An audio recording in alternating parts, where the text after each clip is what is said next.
Magandang gabi po sa bawat isa. Purihin po ang Diyos sa muling pagbibigay po niya ng pagkakataon sa atin para mag-aral sa kanyang mga salita. Binabati ko po yung lahat ng ating mga kapatiran dyan po sa 5 churches na atin pong pinapangasiwaan. Magandang gabi po sa inyong lahat mga kapatid. At magandang gabi din po sa mga first timer kung meron po na makakapanood ng ating online service. At maging dun po sa mga second, third, fourth timer, magandang gabi po sa inyong lahat. Pagpalain po kayo ng Panginoon sa inyong pakikinig sa kanyang mga salita ngayong gabi. Mga kapatid, bago po tayo dumako sa mga salita ng Panginoon na atin pong mapapakinggan ngayong gabi, nanyayahan ko po kayong yumuko at samahan ako sa pananalangin. Dakilang Diyos, salamat po sa pagkakataong ito na binigay po ninyo sa amin upang kami muling makarinig ng iyong mga aral buhat sa iyong mga salita. Samahan niyo po kami sa aming pakikinig, O Diyos. Bigyan niyo po kami ng pangunawa, ng kakayahan na maintindihan, O Diyos, ang aral na nais po ninyong ipaalam sa amin, O Diyos. Pagpalain mo, Panginoon, ang iyong mga anak na makikinig, manunood, at maging ang iyong lingkod na magpapahayag ng iyong mga salita. Tulungan niyo po kami, O Diyos. Sa pangalan po ng aming Panginoong Yesus, ito po ang aming panalangin. Amen and amen. Praise God. Hallelujah. Ngayong gabi po, ang ating topic ay involvement. Yan. Alam niyo po, itong salitang ito sa aking pong observation today, ito po ang isang pinakamahalagang sangkap ngayon na kailangan sa ating pong ministry, yung pong involvement. Bakit ko po nasabi ito? Kasi nga po, dahil sa ating kalagayan ngayon, dahil sa pandemic na ating pong kinakaharap ngayon, mga kapatid. Dahil po sa pandemyang ito, mga kapatid, magbibigay po ako ng mga iilang dahilan kung bakit nabanggit ko po sa inyo na ang salitang ito, the word involvement, is very much important today. Una, kasi nga po, makakarinig tayo ng mga excuses. May mga excuses na yung mga tao, yung mga members, mga kapatid, sila ay magbibigay ng mga excuses na hindi muna sila magi-involve sa gawain, because of fear of COVID-19. Alam niyo po mga kapatid, hindi naman po siguro mali na tayo ay mag-ingat, Hindi rin ho mali na magkaroon ka ng takot sa COVID, Yung takot na hindi ho nagbibigay ng kabalisahan, kundi yung takot na iisipin po natin na ang virus na ito ay hindi nagbibiro dahil marami pong namatay, Pero mga kapatid, ang sinasabi po natin dito, ito po ay isang reality or normal reaction ngayon because of pandemic, mababawasan ang involvement ng mga tao, mababawasan ang involvement ng mga kapatiran because of fear of COVID-19. Matatakot sila, magdadalawang isip sila na sumali sa ministry. Yun po ay totoo, lalo na kung ang ministry ay hindi nagkakaroon ng innovation.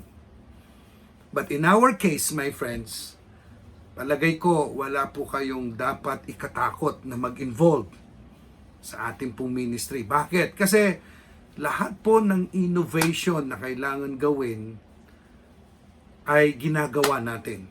Ito pong innovation na ito ay ginawa natin para yung ministry ay hindi ma-paralyze and at the same time, hindi natin mailagay sa panganib ang kalusugan ng bawat isa. No? So, pinapaliwanag ko po yung sa atin. But in reality, no, in reality, sa maraming lugar, sa maraming iglesia, no, people tend to give excuses not to involve. Bakit? Kasi nga po may takot sa pandemic. And that is reality, mga kapatid. Di ho natin pwedeng, di ho tayo pwedeng magalit doon. Pero tayo, sa ating ministry, binibigyan po natin ng solusyon yan. I am just stating a fact. Alright? And then, pangalawa po, yung tinatawag nilang financial constraints. No? Pasingin po ninyo, mga kapatid, meron pa ring paghihigpit sa budget ng mga iilan sa atin because of a thinking na baka lalong lumala ang sitwasyon. At hindi lang po yun, mga kapatid, hindi rin ho natin ma-deny na yung iba, binawasan nila ang involvement nila sa ministry dahil may naapektuhan sa kabuhayan.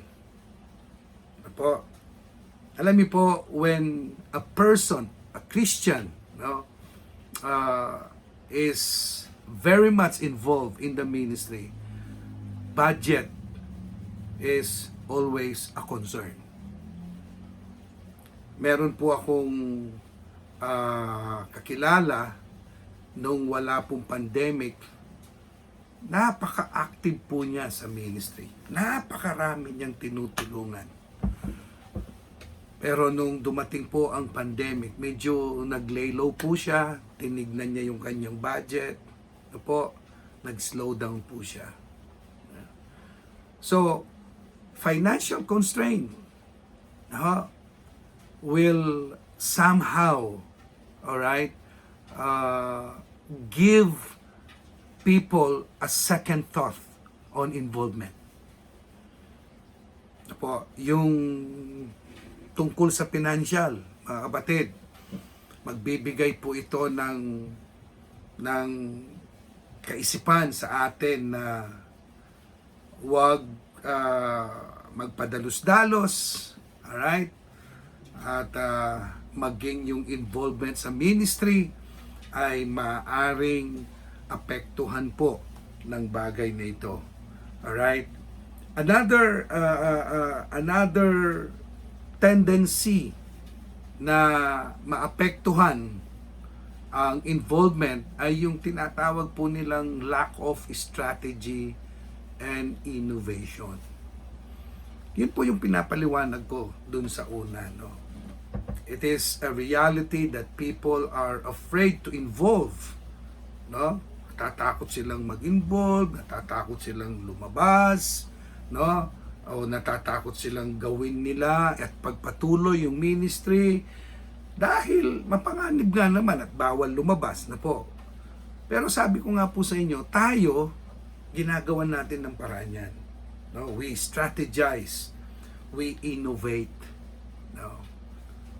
But sa realidad po, mga kapatid, ang binabanggit ko po sa inyo, yung kakulangan sa estratehiya, yung kakulangan sa innovation. Nagbibigay po ito ng tendency na tayo ay huwag mag-involve. Alam niyo po, ang babasahin nating mga talata sa Bible ngayon ay magbibigay po sa atin ng aral patungkol sa involvement. At ito pong mga aral na ito sa aking panalangin ay magbibigay po ng inspirasyon sa atin na sa kabila ng ating pinagdadaanan, yung ating involvement sa gawain ng Diyos ay magpatuloy na magtagumpay. Ano? Basahin po natin mga kapatid ang sulat ni Apostol Pablo sa ikalawang Korinto, Kabanatang 2, ang talata po ay 12 hanggang 17, mga kapatid. Alright? Dito po sa ikalawang Korinto, mga kapatid, ulitin ko, Kabanatang 2, talatay 12. Apo, hanggang 17. Ang sabi po dito, nang ako'y dumating nga sa Troas dahil sa Ebanghelyo ni Kristo at nang mabuksan sa akin ang isang pinto sa Panginoon, ay hindi ako nagkaroon ng katiwasayan sa aking espiritu sapagkat hindi ko nasumpungan si Tito na kapatid ko. Datapwat pagpaalam ko sa kanila, ako'y napasa Macedonia. Datapwat salamat sa Diyos na laging pinapagtatagumpay tayo kay Kristo. At sa pamamagitan natin ay ipinahahayag ang samyo ng pagkakilala sa Kanya sa bawat dako. Sapagkat sa mga inililigtas at sa mga napapahamak ay masarap tayong samyo ni Kristo sa Diyos. Sa isa ay samyo mula sa kamatayan, sa ikamamatay, at sa iba ay samyong mula sa kabuhayan, sa ikabubuhay. At sino ang sapat sa mga bagay na ito?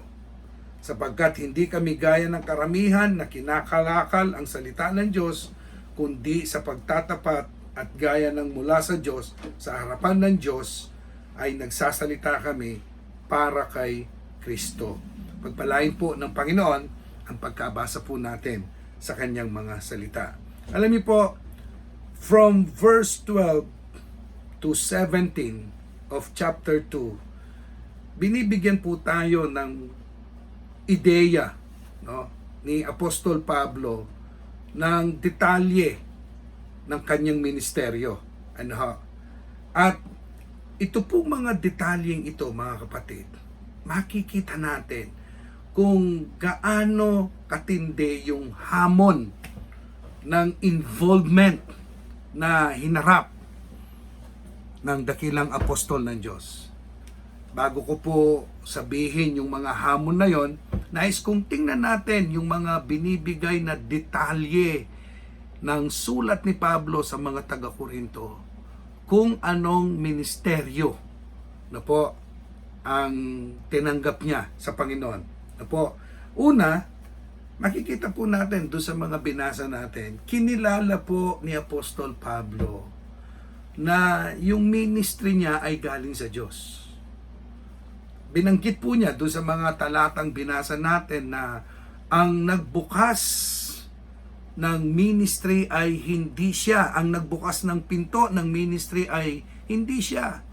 No? It was not his initiative. It was not his idea. No? It was God who opened the door. Ang Diyos ang nagbukas ng ministry ni Apostol Pablo. Ano pong ibig sabihin nun? Yun nga po, mga kapatid. Kinilala ni Apostol Pablo na yung kanyang ginagawa ay tawag ng Diyos. Sapagkat yun ay hindi galing sa kanyang motibo, hindi galing sa kanyang intensyon, hindi galing sa kanyang ideya. Galing yun sa plano ng Panginoon. Mamaya, makikita po ninyo ang connection ng mga ito doon sa mga hamon na ibibigay ko po sa inyo ng involvement na hinarap ni Apostol Pablo. Pangalawa po, mga kapatid, sinunod niya yung pakikitungo o yung tinatawag nilang pangunguna ng Diyos, no? yung leading ng Panginoon sa kanyang ministeryo. No? He did not plan personally. No? Hindi niya sinunod yung personal niyang kagustuhan. Ang sinunod niya yung kung ano ang plano ng Panginoon. Lahat ng kinilos ni Apostol Pablo, hinintay niya yung kilos ng Panginoon sa kanyang buhay.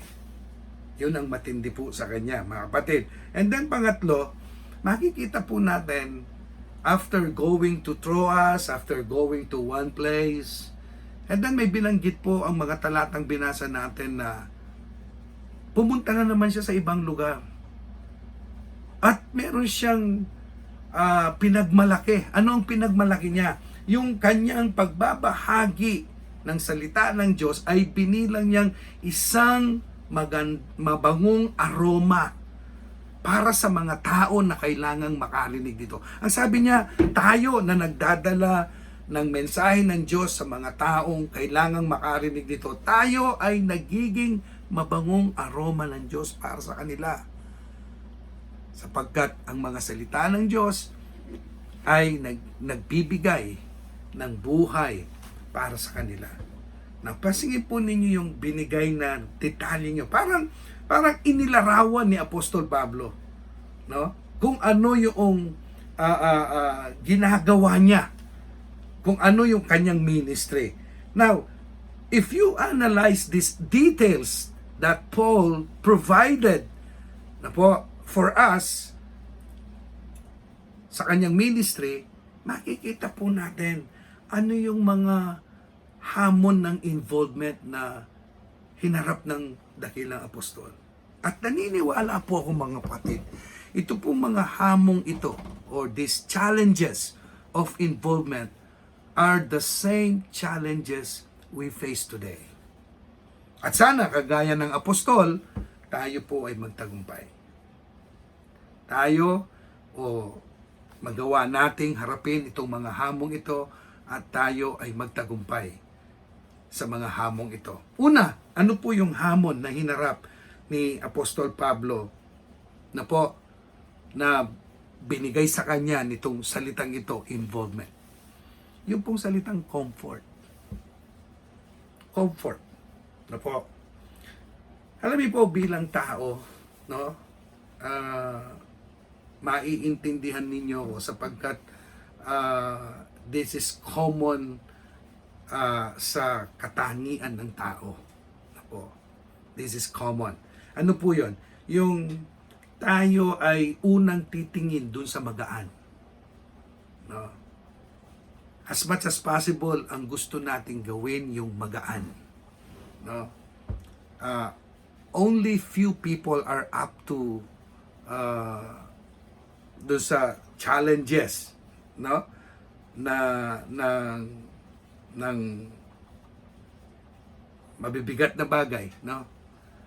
Usually maraming tao ang attention nila nandun sa kung ano ang madali, kung ano ang magaan. Mga kapatid, alam niyo po, ang tagumpay na po ilinya natin sa ministry, no? Because we're talking about the ministry here. Ang tagumpay sa ministeryo ay resulta po ng sakripisyo. Alright? No sacrifice, no success. Sa ministry po, walang magaan. Lahat po mahirap. Kaya ako po, ang laging pinapayo ko po sa mga pastor, lalong-lalo na yung mga nagpapasimula sa ministry, huwag mong hanapin yung magaan. Bagkus ihanda mo ang sarili mo, harapin mo yung mga hamon na mabibigat ng ministry. At handa ka dapat magbigay ng sakripisyo. Alam niyo po, mga kapatid, kung ano ang sinakripisyo sa comfort ni Apostol Pablo sa kanyang ministry. Iniwan niya yung kanyang bayan. Iniwan niya yung mga familiar territories na kung saan nandun sa kanya yung tinatawag nilang comfort zone. Iniwan po niya yon. Alam niyo po, si Apostol Pablo ay nasanay sa mga lugar na Asia, Palestine, Troas. Kumbaga, teritoryo niya yan, baluarte niya yan. Pagdating sa mga lugar na yan, hiyang na hiyang siya. Pero nung tawagin siya ng Diyos para mag-ministry, mga kapatid,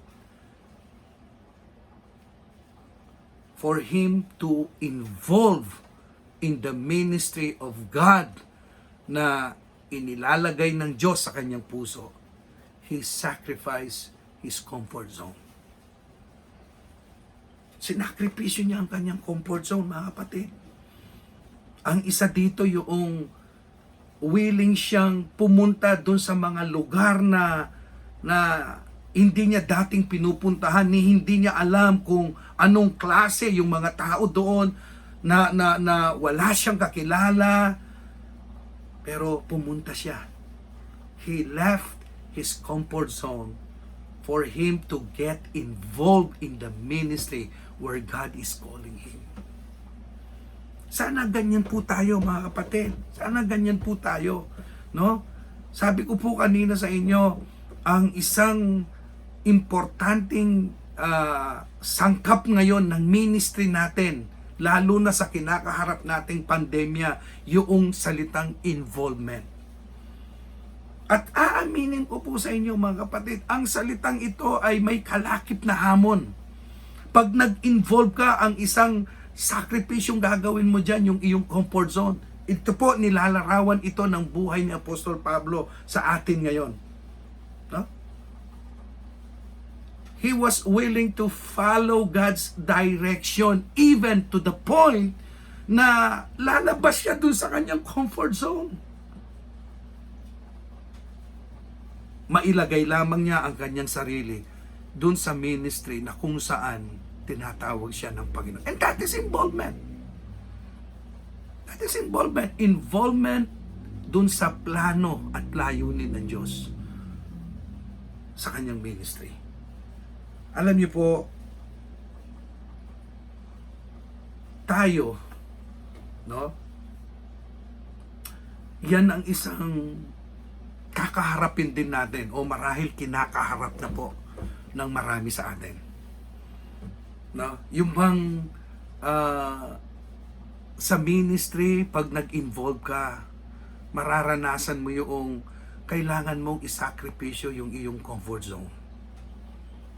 Opo. Sana maintindihan natin that Christian service is not a bed of roses. Christian service is not a walk in the park. Christian service is a sacrifice offered to the Lord. Offered to the Lord is a sacrifice we need to offer to the Lord. Yan po ang paglilingkod, kapatid. No? Kaya, kung ang ministry natin, kapatid, nagdidemand sa iyo ng sacrifice, be willing to accept that. Be willing to embrace that. Huwag mong hanapin yung magaan, sapagkat ang ministry, mga kapatid, ay hindi magaan.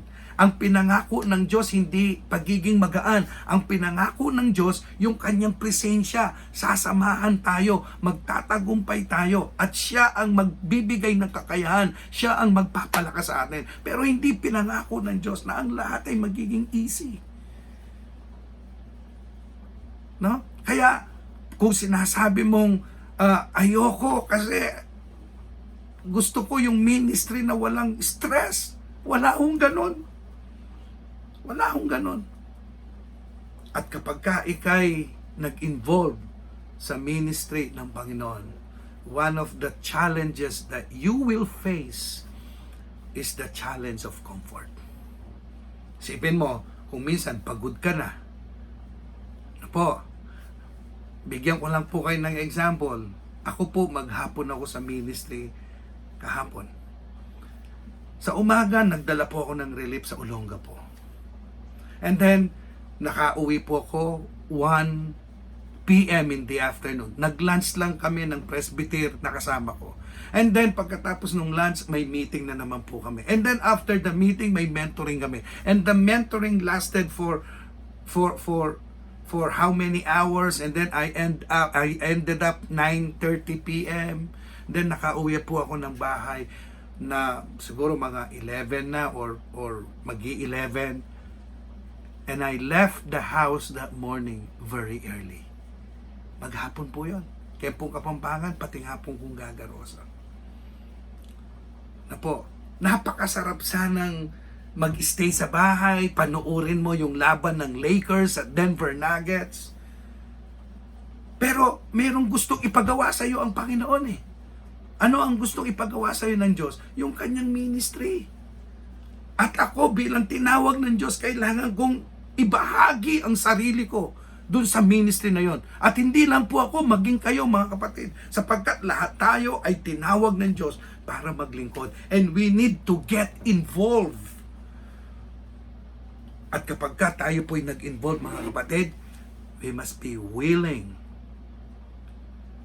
to sacrifice our comfort zone. Si Apostol Pablo, yung kanyang isang comfort zone na sinacrifice, yung nakalakihan niyang lugar, na kung saan familiar siya, nandun yung kanyang comfort zone. But when God called him to move out and go to another place and minister, hindi po siya tumanggi. Hindi po niya pinahiya ang Diyos. Mga kapatid, ako po kung minsan nagtatanong ako. I confess this. Kapag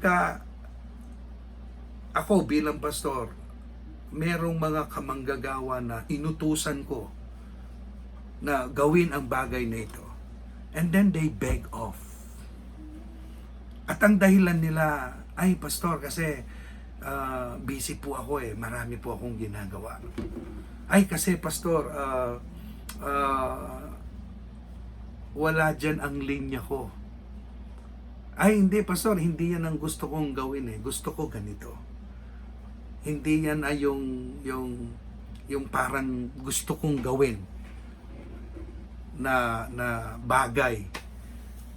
Ako nagtatanong po ako mga kapatid sa sarili ko pag nakakarinig ako ng mga ganong sagot o excuses in the ministry. Alam niyo po kung anong tinatanong ko sa sarili ko? Naiintindihan ba natin na ang nagdidisenyo ng ministry natin hindi tayo, kundi ang Panginoon? At ang tanging responsibilidad natin ay sumunod. Kaya tama po yung awit eh. Anong sinasabi ng awit? Where He leads me, I will follow. Where He leads me, I will follow. Mga kapatid, tandaan po rin ito. Bago tayo pumunta sa pangalawang punto, involvement will test the quality of commitment you have in the ministry. Involvement will test the quality of our commitment in the ministry. Pangalawa po, mga kapatid, yung tinatawag po nilang the challenge of change. Yes, when you get involved, this is another challenge that you will face. Hinarap din po ito ni Apostol Pablo. Sabi ko nga po kanina sa inyo, no? Dinala siya ng Diyos dun sa unfamiliar territories. Anong epekto nun? Pagbabago. At hindi lang po yun, no? Yung testimony ni Apostle Paul. Ano ba yung dating ginagawa ni Paul? At ngayon tinawag siya ng Diyos. Alam niyo po, from this side, the Lord brought him here on the opposite side. The challenge of change. Pero si Apostol Pablo, mga kapatid, kaya nga ang tingin ng marami kay Apostol Pablo, the greatest apostle among the apostles. Alright? Kasi you can never see or hear complaints from him patungkol sa ministry. Marami po sa atin, kapatid, kung konti pa lang ang nararanasan natin, kung napakaliit pa lang ng ating kinakaharap sa ating ministry, katakot-takot na complaint ang naririnig natin. Na po, may nagturo po sa akin noon na sa ministry, kahit anong harapin mo, never complain. Never complain. At yung nagturo po sa akin, sinabi niya, huwag mong ipagpalagay na yung ginagawa mo sa ministry ay isang maliit na bagay kumpara doon sa maaaring gawin mo sa secular. Meron po kasing mga tao na kung minsan, they tend to compare what they're doing in secular doon sa kung anong ginagawa nila sa spiritual. Tandaan mo kapatid, gaano man kahirap ang ginagawa mo sa spiritual, hindi pwedeng higitan yan ng bagay na ginagawa natin sa secular. Gaya ng aking sinabi, Diyos ang tumawag sa atin sa ministry. At itong ginagawa natin ito sa ministry, napakataas na calling po niyan, kapatid. No? Napakataas na calling niyan. Ang reward niyan marahil hindi mo kagad mararanasan dito sa lupa, pero hindi ko sinasabing wala. But definitely, meron pong eternal reward yan dun sa langit. Alright?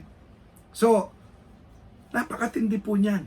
Na po, yung challenge ng pagbabago. Meron po akong shinare one time. Ito po'y nabasa ko sa isang psychologist. Shinare ko po ito sa ating mentoring. Let me quote what this psychologist said. No po, ang sabi niya, there are two hardest things to do. Two hardest things to do. Ang sabi po ng psychologist. One is to give up something old. Bitawan yung nakasanayan. Alright? To give up something old and to take on something new. Bitawan yung nakasanayan at isuot o yakapin yung bago. Ang nagsabi po niyan ay isang psychologist. Ito daw po ay tinuturing na dalawang bagay na mahirap gawin ng tao. Ulitin ko, bitawan yung nakasanayan at yakapin yung bago. Tama nga naman, ano? Tama nga naman. Sometimes it's very hard to remove old habits. Di po ba? At napakahirap gawin yung bago. Alam niyo po, the first time na pumunta po ako ng Amerika, na culture shock ako, lalo na po sa pagkain. Ang mga tao po doon, they're not fond of eating rice.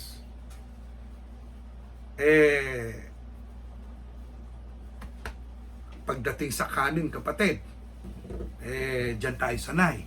Po, sanay na sanay tayo sa kanin. Ang ating verse ay, man shall not live on bread alone. Yan. Matindi pa rin ang kanin, kapatid. So, hindi tayo sanay sa kanin. Yung mga tao doon, nagtitinapay. Diyos ko, hindi po ako maka-move on. Hindi ako makapag-adjust. Ang hirap. Naghanap po ako ng kanin. At pinagtatawanan nila ako. Na po, hindi ko po pwedeng yakapin yung ginagawa nila sapagkat ito yung nakasanayan ko. Kaya ang sabi ko po sa inyo, itong sinabi ng psychologist na ito, may katotohanan. Ano ho? Para kay Apostol Pablo, ang pagbabagong ito ay nangangahulugan na giving up familiar things. Alright? And then start to embrace things that are new. Simulan mong yakapin yung mga bagay na bago sa iyo. Tandaan po ninyo yung sinabi ni Paul. Ang nagdetermine ng kanyang ministry ang Diyos. Ang sabi niya, it was not me who opened the door for this ministry. It was God who opened the door. Pero nandun po yung surrender ni Paul. Nandun yung pagsunod ni Paul. No? Hindi na tinanong kung yun ba yung gustong gawin ni Paul. Yun ba yung gustong puntahan ni Paul. Hindi na eh. Basta kung saan siya dinala ng Diyos, kahit ito ay magdala ng napakalaking pagbabago sa kanya, hinarap po yan ni Apostol Pablo. Maibahagi lang niya ang kanyang sarili sa ministry. Alright? Paul was willing to embrace changes in his life, sacrificing old habits, sacrificing things na nakasanayan niyang gawin just to involve himself dun sa plano ng Diyos sa kanyang buhay. Mga kapatid, alam niyo po yung ginagawa natin ngayon. These are not the usual things that we do. No? Kaya yung pong mga media team natin na nagpapakahirap dyan, nagsasakripisyo sila ng sleepless nights, editing those videos. Saludo po ako sa inyo. Pinagpipray ko po kayo na sana huwag kayong mangalay sa ginagawa ninyo. Hindi po ito yung usual things na ginagawa natin. No? Yung manood ka ng sermon sa TV, no? At tapos, habang nanonood ka ng sermon sa TV, nandun na naman yung isa pang challenge. Ano yon? Yung challenge of commitment na manonood ka, na nakafocus ka, taimtim. At hindi mo iiwan yung channel na yon hanggat hindi mo natatapos yung service. Pero kapatid, ito nga pong pandemic na ito ay nagbigay ng napakalaking pagbabago sa amin. Sana kahit kinakaharap po natin itong mga pagbabagong ito, yung involvement po natin sa gawain ng Diyos, nandyan pa rin. Sabi ko nga, si Pablo, hinarap niya yung maraming pagbabago sa ministry na kung saan tinawag siya ng Diyos. Hindi siya umatras, hindi siya umayaw, hindi siya nagreklamo. He was willing to give sacrifice. Okay? Nag-adapt siya, nag-adjust siya. Sa tayo sana ganon. Tayo sana ganon. Sa maraming bagay ng ating ministry, no? Kung saan tayo natigil sa ministry and then dumating yung pandemic, dumating yung lockdown. Sana itong pandemic na ito na nagbigay ng pagbabago sa buhay natin, hindi niya puputulin yung ministry natin. Because we should be willing to accept changes. We should be willing to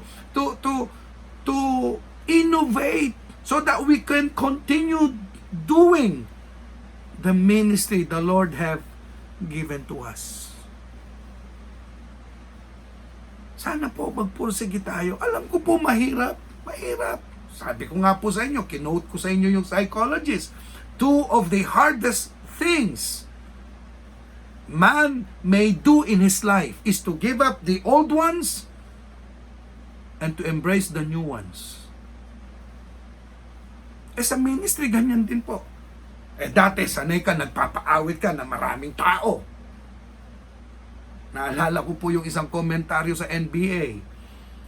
Kasi ang ine-expect nilang manalo ng championship ngayon, yung LA Clippers. So what happened to them? Ang sabi po nung isang commentator, blame it to the bubble. Bakit? Kasi sanay kasi yung mga NBA superstars na pinapalakpakan. Naririnig nila yung palakpak ng mga tao. Live. Ginaganahan sila. Tayo ganyan. Sanay tayo na habang kumakanta, no, nandyan yung maraming tao. Ngayon, kumakanta ka, ang nakikita mo, ang sarili mo sa screen. Parang ako, sanay po ako na habang nangangaral, nakikipag-interact ako sa mga tao. Napakalaking pagbabago sa pangangaral ang kinakaharap po namin ngayon. But it does not mean, my friends, dahil hindi ko na nagagawa yung dati, it does not mean na hindi na ako mag-i-involve. Yakapin natin ang pagbabago at patuloy tayong mag-involve sa gawain ng Diyos. Even sa ating pagsamba, even sa ating paghahandog. Mga kapatid, huwag mong pagkatamarin na i-adjust ang iyong sarili para maipagpatuloy mo yung pagsamba, yung pagbibigay mo ng handog. Sabi ko nga nung isang beses na ako'y nag-preach, kahit ihulog mo pa sa bangko, kahit ihulog mo pa sa GCash, kahit napakalayo ng bahay ng iyong treasurer, wag mong gagawing hindi ka maghahandog sa Diyos sapagkat yan ay isang napakatinding pagsamba sa Diyos. Get involved. Maging bahagi ka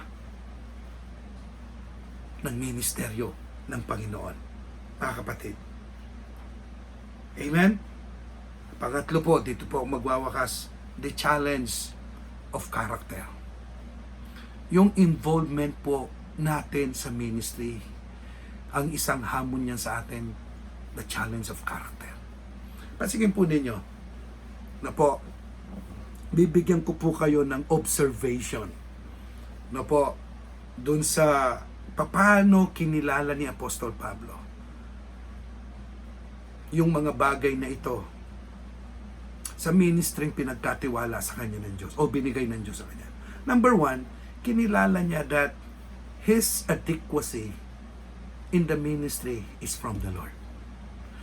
Tayo kapatid, pag nag-i-involve tayo sa gawain ng Diyos,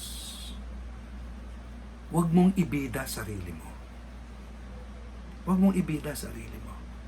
Pag nag-i-involve ka sa gawain ng Diyos, ang ibida mo ang Panginoon sapagkat nagagawa mo ang isang bagay sa ministry dahil sa Diyos. Another thing, punta tayo doon sa kabilang banda, pag nag-i-involve ka sa ministry, huwag mong tingnan ang inadequacy mo. Huwag kang matakot na mag-involve dahil nakikita mo wala kang kakayahan. Hindi! Ang tignan mo ang kakayahan ng gagaling sa Diyos. I hope nakuha po ninyo yung dalawang sides na yon, no? Yung dalawang sides na yon. And then, pangalawa po, kinilala ni Apostol Pablo, ministry is not a show. Ministry is a service. Ang sabi niya, yung iba dyan, they're trying to, parang ang narinig ko, ang nabasa natin, kinakalakal nila ang gawain ng Panginoon. Ako, sabi niya, how do I commend myself in doing the ministry? Sabi niya, you are the living letters of our ministry. Yun ang commendation na kinilala ni Apostol Pablo. Na po, ministry is not a show. Ministry is a service. No? Ano pong ibig sabihin dun sa show? Ang ministry hindi pinagkakakitaan. Ang ministry ay paglilingkod. Hindi masamang tumanggap ng honorarium, pero hindi yun ang motivation. Ang motivation natin, maglingkod. Hindi para kumita. Naintindihan po ninyo ako? Alright, when you get involved, ay magi-involve ako kasi malaki binibigay nilang allowance. Ano? May allowance kaya magi-involve ako? No!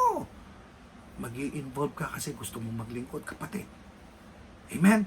Praise the Lord. Pangatlo, ano pong kinilala ni Apostol Pablo? Yung ministry ay sa kapurihan ng Diyos. Yung ministry ay sa kalwalatian ng Diyos. He involved himself in the ministry at yung kalwalatihan hindi sa sarili niya, kundi sa Diyos. Tayo po ganyan when we involve ourselves in the ministry. Sabi ko nga sa inyo three challenges of involvement that Paul faced and we will face also. Number one, comfort. Pag nag-involve ka sa ministry, you must be willing to sacrifice your comfort zone. Pag nag-involve ka sa ministry, you must be willing to accept changes. The challenge of change. Pangatlo, when you involve yourself in the ministry, prepare for this. Yung challenge of character. Kaya minsan meron po akong sermon yung 3 things to ask yourself when you offer service to the Lord. Why do we do what we do? How do we do what we do? What does it cost us to do what we do? Amen. Kasi nga po, uulitin ko, ministry is not a show, it is a service. What do I mean with that? Ang ibig ko pong sabihin doon, ang ministeryo, ang motivation, hindi yung kung ano matatanggap mo. Ang ministeryo, ang motivation natin, mahal natin ang Diyos at gusto natin siyang paglingkuran. Pangatlo, it should be God glorifying. Ang Diyos ang napupurihan. Yung resulta, ang credit sa Diyos, hindi sa iyo. Amen? Dapat handa mong harapin ang hamon na ito kapag kayo nag-involve. No? The challenge of character. Ang advice ko po dyan, manatili kang humble. No? Manatili kang humble. Palagi ibigay mo ang kalwalatian sa Diyos. At tignan mo ang kakayahan ay sa Diyos. Doon ka magtiwala. Doon ka umasa. Huwag sa sarili mo. Kahit nagkakaroon ka na ng tagumpay, lagi mong isipin, nangyari ang mga bagay na yan hindi dahil sa iyo, kundi dahil sa Diyos. Amen po. My friends, let's get involved. Let's continue involving ourselves in the ministry. Na po, nandiyan ang Diyos. Kasama natin ang Panginoon. Huwag po nating hayaang itong pinagdadaanan nating mahirap ngayon ay magbigay ng paghahadlang sa ating pong pag-i-involve sa ministry. Amen po. When we involve ourselves in the ministry of God, alam niyo po, lalo nating ma-appreciate ang kadakilahan ng Diyos sa ating mga buhay. At yan ang isang bagay na dapat maranasan po ng bawat isa sa atin. Alright po mga kapatid, so tandaan po ninyo, no, tinawag tayo ng Diyos, hindi lamang para tumanggap ng kaligtasan. Tinawag po tayo ng Diyos para maglingkod. At sa paglilingkod, huwag po tayong umayaw. Huwag po tayong umatras. Mag-involve po tayo. Panginoon, maraming salamat sa gabing ito. Pinagpala mo ang iyong mga anak sa mga salita mo, sa mga aral na binigay mo sa amin sa gabing ito. Lord, patuloy kang kumilos at mangusap sa puso ng bawat isa. Pagpalain niyo po ang lahat ng inyong mga anak sa 5 iglesyang ito na sama-samang gumagawa, naglilingkod sa ministry ng online service na ito, Panginoon. Pagpalain mo din yung mga first-timer, second-timer, third-timer at fourth-timer na manunood po o nanunood po sa online service na ito. Maraming salamat po. Ito po ang aming panalangin sa pangalan po ng aming Panginoong Hesus. Amen and amen. Mga kapatid, magandang gabi po sa inyong lahat. Pagpalain po kayo ng Panginoon.